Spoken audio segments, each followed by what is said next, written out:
आज हम लोग स्टार्ट कर रहे हैं एक नया chapter, chapter 2, power series solutions. Actually power series solution method है जिससे कि हम लोग डिफरेंशियल इक्वेशन सॉल्व करते हैं।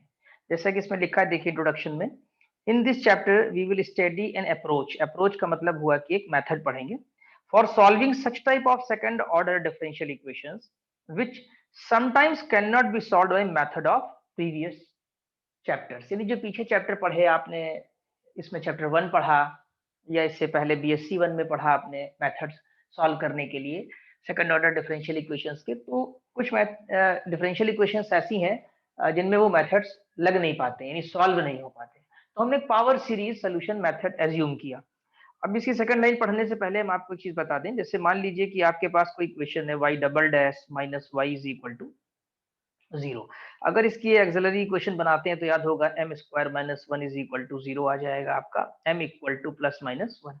और अगर इसका सोल्यूशन लिखेंगे आप, तो जनरल सोल्यूशन जिसे कहते हैं या होमोजेनियस इक्वेशन का सोल्यूशन, c1 e की पावर x लिखते हैं और c2 e की पावर माइनस x। ये वेल नोन सोल्यूशन है और आपने पढ़ा हुआ है, ठीक। तो इसमें एक चीज ये देखिए कि y is equal to c1 और जो e की पावर x है, क्या इसका हम सीरीज लिख सकते हैं 1 प्लस एक्स स्क्वायर बाई 2 और C2, और यहाँ पर देखा जाए तो 1 minus x plus x square by 2 and so on, इस तरीके से लिख सकते हैं। तो इसका मतलब ये हुआ कि जितनी भी डिफरेंशियल इक्वेशन आप सॉल्व करते हैं, उनमें जो ये एलिमेंट्री फंक्शंस आ रहे हैं, ये e की पावर x, e की पावर माइनस एक्स, इनको एक सीरीज फॉर्म में लिख सकते हैं। यानी कि डिफरेंशियल इक्वेशन का सोल्यूशन जो है वो सीरीज फॉर्म में एग्जिस्ट करता है। तो ओवरऑल जो इस चैप्टर का कंसेप्ट है वो इसी पर बेस्ड है, पावर सीरीज सोल्यूशन। हम लोग क्या करेंगे इस चैप्टर में कि सोल्यूशन को सीरीज के फॉर्म में एज्यूम कर लेंगे, सोल्यूशन को सीरीज के फॉर्म में एज्यूम करके सब्स्टिट्यूट कराएंगे गिवन इक्वेशन 1 में और उन अननोन्स को निकालेंगे। अननोन्स क्या, जैसे यहाँ 1 आ रहा है, इसका भी कोफिशिएंट 1 है, इसमें 1 है, माइनस 1 है। तो इसी आधार पर हम लोग एज्यूम कर सकते हैं कि इसका जो सोल्यूशन है वो सीरीज के फॉर्म में एग्जिस्ट करेगा। तो देखिए क्या लिखा है इसमें कि in this case we assume that there exist a series solution. हम एज्यूम कर लेते हैं। तो हमने आपको ये एजम्पशन भी बताया कि हम किस आधार पर इसका एजम्पशन करते हैं। हमको ये पता है कि जितने भी सॉल्यूशंस आ रहे हैं उनमें कहीं ना कहीं जो एलिमेंट्री फंक्शंस हैं या जनरल फंक्शंस हैं जो मेनी मेनी टाइम्स डिफरेंशिएबल है, वो सीरीज के फॉर्म में एक्सप्रेस किए जा सकते हैं। इसका मतलब है कि हर डिफरेंशियल इक्वेशन का सोल्यूशन सीरीज फॉर्म में एग्जिस्ट कर रहा है। तो क्यों ना सीरीज के फॉर्म में सोल्यूशन को एज्यूम कर लिया जाए और डिफरेंशियल इक्वेशन में सेटिस्फाई करा के उसके जो अननोन्स हैं उसको डिटरमाइन कर लें और हमारा सोल्यूशन ऑब्टेन हो जाएगा। तो फिर से एक बार देखिए इसको, in this case we assume that there exist a series solution arranged in power of x which approximate satisfies the given differential equation, जो गिवन डिफरेंशियल इक्वेशन को अप्रोक्सीमेटली सेटिस्फाई करेगी। तो ये जो चीज हमने आपको बताई आज, ये सेकंड लेक्चर में बेसिकली आएगा कि कैसे हम डिफरेंशियल इक्वेशन को सॉल्व करते हैं, इसका पूरा मेथड पावर सीरीज सोल्यूशन का। उससे पहले कुछ बेसिक्स हैं डिफरेंशियल इक्वेशन के बारे में, जैसे कि कहीं पर किसी पॉइंट पर डिफरेंशियल इक्वेशन एनालिटिक है, किसी पॉइंट पर एनालिटिक नहीं है, सिंगुलर पॉइंट है, रेगुलर सिंगुलर पॉइंट है, इरेगुलर सिंगुलर पॉइंट्स हैं। ऐसे कुछ कंसेप्ट हैं जिनको पहले लेक्चर में आज हम लोग स्टडी करेंगे। तो और जो हमने ये बातें बताई आपको पावर सीरीज को, तो इसको हम लोग सेकंड लेक्चर में आकर के दूसरी एक्सरसाइज से अप्लाई करना स्टार्ट करेंगे। तो देखिए सबसे पहले बताया गया है कि पावर सीरीज क्या है। पावर सीरीज एक इनफाइनाइट सीरीज होती है। जैसे आप एग्जांपल 1 यहाँ देख लीजिए, e की power x is equal to 1 plus x square, ये भी एक पावर सीरीज है। साइन x की सीरीज, ये भी पावर सीरीज है, लेकिन ये केवल x में है। कभी कभी क्या होता है x माइनस एक्स नॉट के फॉर्म में भी रहती है। तो इनफाइनाइट सीरीज के बारे में बता रहे हैं, a naught plus a one x minus x naught plus a two x minus x naught square up to infinity n equal to 0 to infinity an bracket x minus x naught to the power n is called a power series in x minus x naught। ये power series है, लेकिन किसमें है, x minus x naught whole to the power n, इस form में है। हाँ, अगर x नॉट की वैल्यू 0 हो जाती है तो ये पावर सीरीज इन x हो जाएगी। तो देखिए क्या लिखा है दूसरा, an infinite series a nought plus a one x plus a two x square up to infinity sigma n equal to 0 to infinity an इसका एक्चुअली में सब स्क्रिप्ट में है, n आपका कोफिशिएंट है, an x to the power n is called a power series in x। इसको power series in x कहते हैं। तो एक बात तो आपको समझ में आ गई पावर सीरीज क्या होती है। वैसे भी सीरीज आपने एपी जीपी से पढ़ रखा है। जैसे एक हम अभी ले लें आपका इनफाइनाइट जीपी लेते हैं, 1 plus x square plus x cube. कभी आपने सोचा है कि एक्स की किस वैल्यू के लिए ये कन्वर्जेंट होगी या डाइवर्जेंट होगी? आपको याद होगा, ये आपने चैप्टर में पढ़ रखा है BSc 1 में, कि अगर x की वैल्यू आपकी बिलोंग कर रही है -1 से लेकर के 1 के बीच में, यानी कि न्यूमेरिकली अगर देखा जाए तो मॉड ऑफ x क्या होना चाहिए? <<1 होना चाहिए। यानी x की वैल्यू आपकी -1 से 1 के बीच में होगी, तब तो ये कन्वर्ज करेगी, यानी इसकी फाइनाइट वैल्यू आएगी। और अगर नहीं, इससे ज्यादा लेते हैं x की वैल्यू, अच्छा x 1 ही ले लीजिए आप, तो 1 प्लस 1 प्लस 1 इनफिनाइट टाइम्स होगा, तो इन्फिनिटी हो जाएगा, डाइवर्ज कर जाएगी आपकी। अगर x की वैल्यू 2 ले लें तो 1 प्लस 2 प्लस 4 प्लस 8 हो जाएगा, तब भी डाइवर्ज कर जाएगी, राइट? तो कन्वर्ज नहीं करेगी। हाँ, कन्वर्ज इसी वैल्यू के लिए कर सकती है केवल, ये आपने डाइवर्जेंट एंड कन्वर्जेंट नाम के चैप्टर में पढ़ा हुआ है BSc 1 में। तो ये जो वैल्यू आपकी आ रही है ना x की, -1 से लेके 1 के बीच में, तो इसमें एक रेडियस होगी। जैसे देखिए, ये मॉड x r, इसी को रेडियस ऑफ कन्वर्जेंस कहा जाता है। तो जैसे यहां पर देखा जाए तो मॉड x <1 हमने आपसे कहा, अगर नंबर लाइन सिस्टम में आप इसको बनाते हैं तो ये 0 होगा, ये -1 होगा, ये 1 होगा। तो इसको स्फेयर की तरह भी कहा जाता है कि ये स्फेयर है आपका, राइट? इसकी रेडियस 1 है। तो कन्वर्जेंस, तो यहाँ देखिए ध्यान से, radius of convergence, the power series converges absolutely for mod x r, this r is called as a radius of convergence. तो कभी कभी प्रॉब्लम्स आ जाती हैं कि एक सीरीज गिवन है, आपको उसका रेडियस ऑफ कन्वर्जेंस डिटरमाइन करना है कि x की किन वैल्यूज के लिए या किस वैल्यू के लिए या एब्सोल्युटली किस वैल्यू के लिए ये सीरीज कन्वर्ज करेगी, अदरवाइज फिर डाइवर्ज कर जाएंगे। तो इसका एक फार्मूला होता है, आपको याद रखना पड़ेगा, where 1/r is equal to limit n tends to infinity. ये थोड़ा मिस्टेक है यहाँ पर, ये an+1 इस तरह होना चाहिए, an+1 सफिक्स में होगा, इसके सबस्क्रिप्ट में होगा, an+1/n। ये तब होगा जब सिंपल आपका जनरल टर्म दिया होगा, an is the general term, और जब n की पावर में होगा तो an whole power 1/n if the given limit exist. यानी इसमें एक ही में दो फार्मूले आपके दे दिए गए हैं। दो फार्मूले इस तरह से दिए गए हैं कि अगर जनरल है आपका तो ये पहला लगा दीजिएगा, ये वाला लगाएंगे फार्मूला, और अगर an की पावर कुछ है तो पावर वाले में ये an की होल पावर 1/n का लगाएंगे आप, ठीक है? तो देखिए यहाँ लिखा है कि here r is known as radius of convergence of the power series, the interval is known as interval of convergence. जैसे यहाँ पर ऊपर वाली प्रॉब्लम में इंटरवल अगर आप ध्यान से देखें तो -1 से 1 तक का है, ये इंटरवल ऑफ कन्वर्जेंस। अब इसमें एग्जांपल 1 डिस्कस करते हैं। Find the radius of convergence of the power series. ये पावर सीरीज आपको दी हुई है। अब देखिए इसमें अगर हम लोग इसको कंपेयर करें, अभी हम कंपेयर करते हैं, ये सीरीज आपकी गिवन है, तो comparing the given power series, PS मतलब पावर सीरीज, विद, यहाँ भी थोड़ी मिस्टेक हो गई है, ये an एक्चुअली सब स्क्रिप्ट में होना चाहिए, फिर से लिख दे रहे हैं हम यहाँ पर, n equal to 0 to infinity an x to the power n।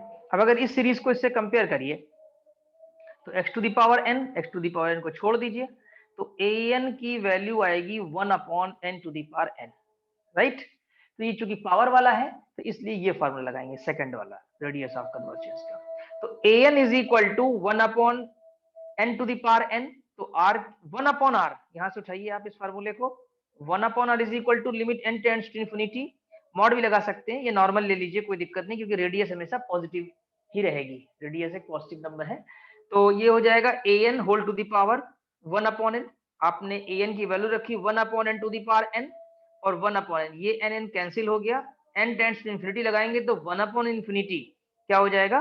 0 आ जाएगा। तो इसका मतलब है 1/r की वैल्यू आ रही है 0, तो r की वैल्यू कितनी हो जाएगी? इंफिनिटी हो जाएगी। तो यानी इसकी जो रेडियस ऑफ कन्वर्जेंस है वो इंफिनिटी, यानी x की कोई भी वैल्यू रखी जाएगी ये कन्वर्ज करेगा, r इंफिनिटी तक जा रहा है आपका। तो आई थिंक समझ में आ गया होगा आपको। अब अगर हम इस क्वेश्चन की बात करें जो आपको करने के लिए दिया गया है, find the radius of convergence of power series this, तो इसमें अगर हम an निकालना चाहें तो कितना आएगा? अगर an निकालें तो x to the power n को छोड़ दीजिए आप, ठीक? तो ये हो जाएगा n फैक्टोरियल का whole square upon 2n factorial हो जाएगा, ठीक है? अब आप, पावर तो है नहीं इसमें, होल पावर n नहीं आ रही, नंबर आ रहा है। पिछले वाले में क्या था कि n की पावर n था, तो हमने ये फॉर्मूला लगाया था। तो अब की बार फर्स्ट लगाएंगे formula, limit n tends to infinity absolute value mod an n plus ये रहेगा an प्लस 1 अपॉन n। तो अभी हमें यहाँ जरूरत है an प्लस 1 की, तो an प्लस 1 कितना हो जाएगा, n प्लस 1 का फैक्टोरियल लेंगे और whole square upon 2 times n plus 1। देखिए an भी प्लस 1 भी आ गया, an भी आ गया। अब इस फार्मूले को लगा दीजिए, evaluate 1 upon r limit n tends to infinity mod an plus 1 upon an।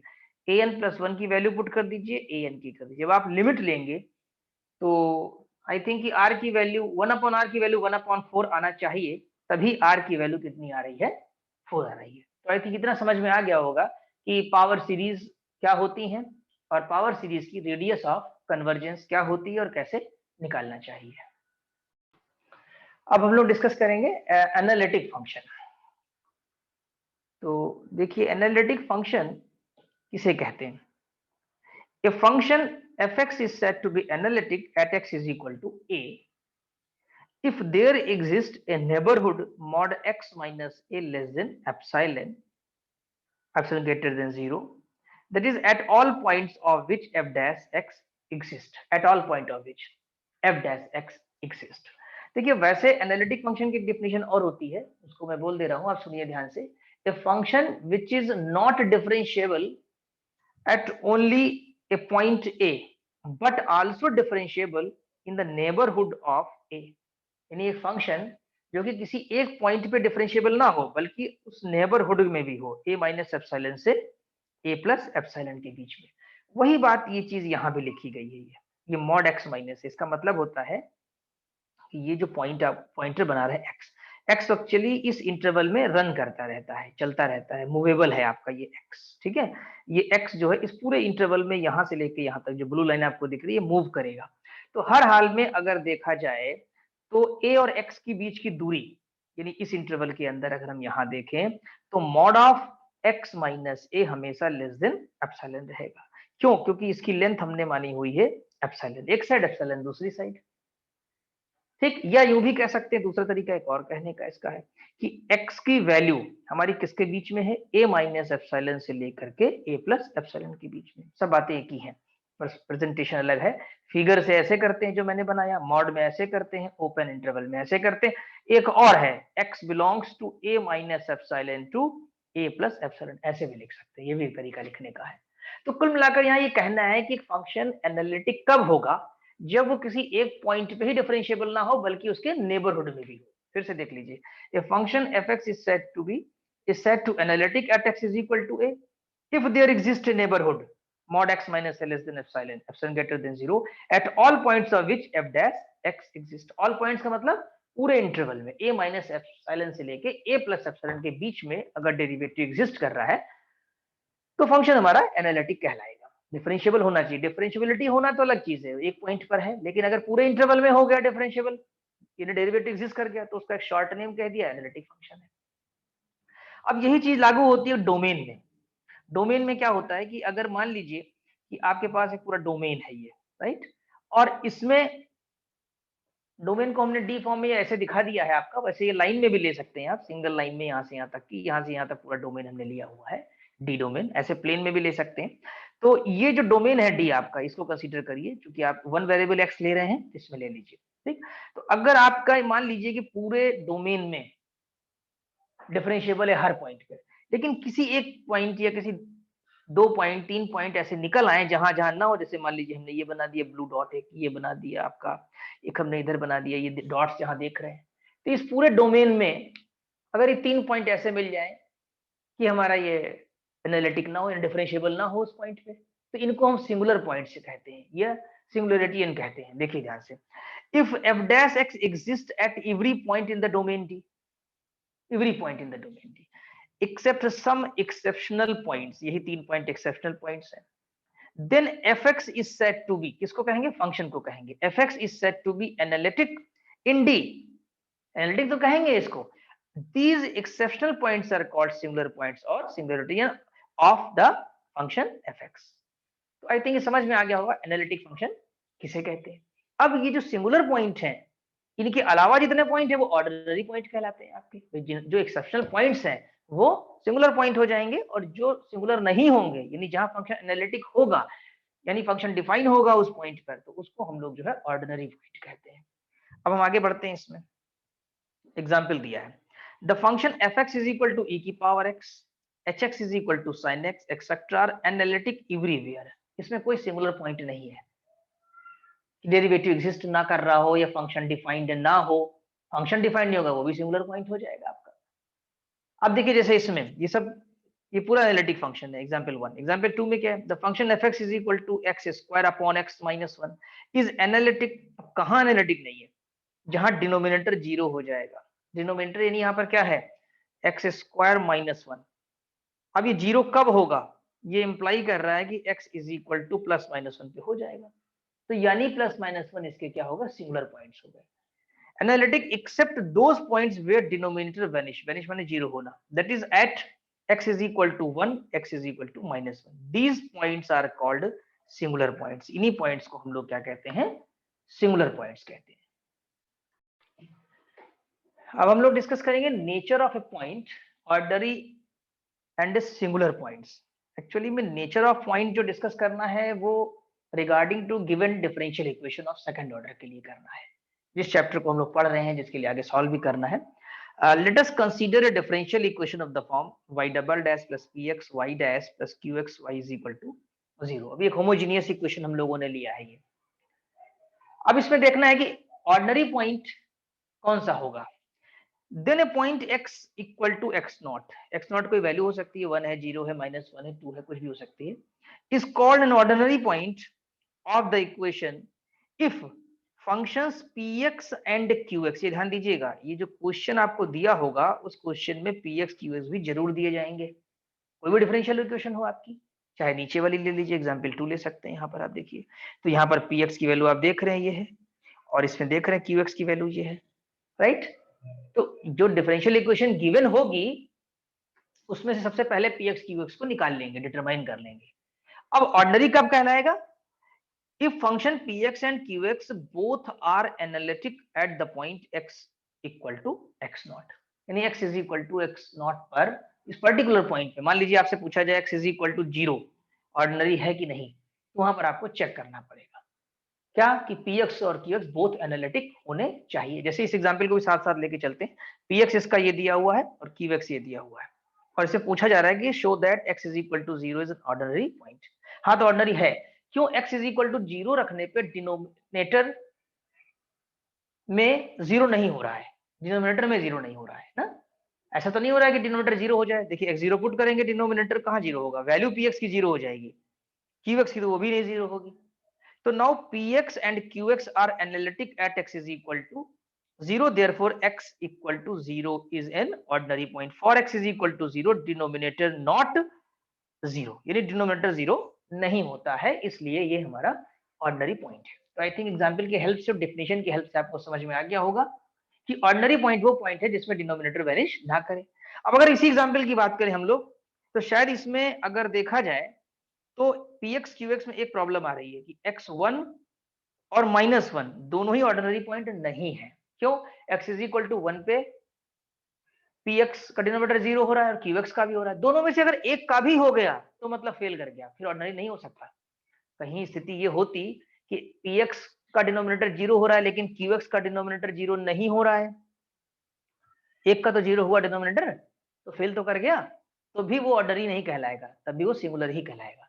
तो इस समय इस एग्जांपल नंबर 2 में px qx अगर देखा जाए तो x इज इक्वल टू 1 और x इज इक्वल टू -1 दोनों के लिए सिंगुलर पॉइंट है, दोनों यानी कि डिनोमिनेटर वैनिश हो रहा है, x इज इक्वल टू 1 और x इज इक्वल टू -1। अब देखिए डेफिनेशन एक बार सिंगुलर की, और सिंगुलर के अंदर भी दो कैटेगरी होती है, उनको ही समझना है। If the point x equal to x nought is not an ordinary point of equation, अगर ऑर्डिनरी नहीं है तो फिर क्या होगा, then this is called singular point, तो हम लोग इसको सिंगुलर पॉइंट कहते हैं, राइट। जैसे कि हमने बताया एग्जांपल 2 में 1 और -1। The singular points are of two types. अब सिंगुलर पॉइंट भी दो तरह के होते हैं, कौन से, एक रेगुलर और एक इरेगुलर, यानी रेगुलर सिंगुलर पॉइंट और इरेगुलर सिंगुलर पॉइंट। अब ये कैसे पता लगेगा कि ये रेगुलर है या इरेगुलर। तो इसके लिए आप एक बात ये समझ लें कि हम लोग एक जो px है उसमें मल्टीप्लाई कर देते हैं किसका, x माइनस एक्स नॉट का, यानी कि एक नया बना लेते हैं। यूं मान लीजिए हमने एक नया बना लिया p1x, एक प्रकार से हमने जो है यहाँ पर एक बना लिया, यूं समझिए कि p1x बना लिया, एक नया बना लिया फंक्शन p1x जो होगा x minus x not px। और एक हम बना लेते हैं इसको, यानी x माइनस एक्स नॉट का होल स्क्वायर, इसको हम थोड़ी देर के लिए q1x कह दे रहे हैं, आपका डिनोट कर दे रहे हैं। व्हाट इज q1x क्या है, x minus x naught square और qx। लेकिन ये मल्टीप्लिकेशन जो हमने px के आगे किया है x माइनस एक्स नॉट और p1x क्रिएट किया है, और जो qx के आगे x minus x nought whole square किया है और q1x क्रिएट किया है, ये तभी करेंगे जब हमारा x equal to x nought point एक सिंगुलर पॉइंट होगा, ठीक। हाँ, अब ये करने के बाद क्या करेंगे, अब p1x यानी इस पूरे को x minus x not px को और x minus x naught square qx को फिर से चेक करेंगे कि उस पॉइंट पे एनालिटिक है कि नहीं। एक बार फिर से करेंगे, पहले तो नहीं था जब केवल px और qx था, लेकिन मल्टीप्लाई करने के बाद की स्थिति क्या है फिर से चेक किया जाएगा। Are analytic at x is equal to x nought, मान लीजिए एनालिटिक हो गए, ठीक है, तो हम क्या कहेंगे इसको पता है, regular. Otherwise it is called irregular singular point. Regular के लिए ऊपर देखिए लिख दिया था, a singular point of a given differential equation is known as regular singular point. Regular if p1x और ये q1x जो हमने बनाए हैं are analytic at x is equal to x nought, otherwise it is called irregular singular point. नहीं तो हम इनको इरेगुलर कहेंगे अगर ये फिर से एनालिटिक ना हुए तो। अब जैसे प्रॉब्लम है एग्जांपल नंबर 2 में, show that x is equal to 0 is an ordinary point and x is equal to 1 is a regular singular point. अब चेक करना है, 1 पे ही करना है, -1 पे नहीं करना है। तो देखिए 1 पे करते हैं, तो हम लोग ने यहां तक कर लिया था, denominator not 0। The function px and qx are not defined at x is equal to 1, so they are not analytic at x is equal to 1। Analytic तो नहीं है, ये नहीं सिंगुलर पॉइंट हो गया। अब हमें क्या चेक करना पड़ेगा, जैसे हमने बताया था आपको x माइनस एक्स नॉट, और x नॉट यहाँ कितना है, x नॉट है 1, तो x minus x not px create कर लीजिए, वही p1x ये क्रिएट होकर के आ गया, और x माइनस एक्स नॉट का होल स्क्वायर qx क्रिएट कर लीजिए, और राइट में फंक्शन दिखाई देगा आपको, ठीक है। क्योंकि जब px के दोनों तरफ मल्टीप्लाई करेंगे तो इसके डिनोमिनेटर से x माइनस वन कट जाएगा, और qx के भी x माइनस वन से डिनोमिनेटर कट जाएगा, और एक क्रिएट भी हो जाएगा न्यूमिनेटर में x minus one, right, after the multiplication both side with x minus one whole square. अच्छा, अब यहाँ पर एक बार फिर से हम लोग इस फंक्शन को चेक करेंगे, x माइनस वन px, जिसको हमने आपसे शुरुआत में p1x भी कहा, और इसके राइट में देखिए क्या x इज इक्वल टू 1 रखने पर डिनोमिनेटर 0 हो रहा है, नहीं, कोई 0 नहीं हो रहा है। और qx जो दिया है x माइनस वन का होल स्क्वायर qx, जिसको हमने q1x भी कहा, अगर इसके हम डिनोमिनेटर में x इज इक्वल टू 1 रखते हैं तो क्या कोई प्रॉब्लम आ रही है, 0 हो रहा है, नहीं 0 हो रहा है। तो इसका मतलब क्या हुआ कि x इज इक्वल टू 1 पे दोनों ही फंक्शन जो है वो एनालिटिक बन रहे हैं आपके, राइट। तो क्या होगा फिर आपका यहाँ पर, showing that both x minus 1 px and x minus 1 qx are analytic at x is equal to 1, therefore x equal to 1 is a regular singular point। इसलिए x is equal to 1 इस problem के लिए, इस differential equation के लिए एक regular singular point है। हाँ, अगर ये एनालिटिक नहीं होता, यानी कि अगर नीचे डिनोमिनेटर में चाहे px के हो चाहे qx के 0 क्रिएट हो जाता फिर से एक बार, तो हम कहते हैं कि ये इरेगुलर सिंगुलर पॉइंट है। तो आई थिंक पूरा ये समझ में आ गया होगा, और ये आपकी एक्सरसाइज 2 है, और इसके सारे क्वेश्चंस आप आसानी से लगा सकते हैं। इसमें कुछ रेगुलर हैं, कुछ इरेगुलर हैं, बस ये ध्यान रखना है कि px और qx आपको सावधानी से निकालना है। सावधानी का मतलब ये हुआ कि y डबल डैश का कोफिशिएंट 1 रखेंगे, स्टैंडर्ड फॉर्म में चेंज कर लेंगे, जो ये स्टैंडर्ड फॉर्म आपको दिए y double dash plus px y dash plus qx y is equal to 0, और वहां से px qx निकाल करके, जैसा कि हमने पूरा कंसेप्ट आपको बताया, इसका एक बार पूरा लेक्चर दोबारा से वीडियो देख लीजिए आप, और समझ लीजिए सारी प्रॉब्लम्स, एग्जाम्पल समझ लीजिए सारे, फिर क्वेश्चन नंबर 1 के 6 पार्ट्स हैं, इनको आप 1 बाय 1 सॉल्व कर सकते हैं।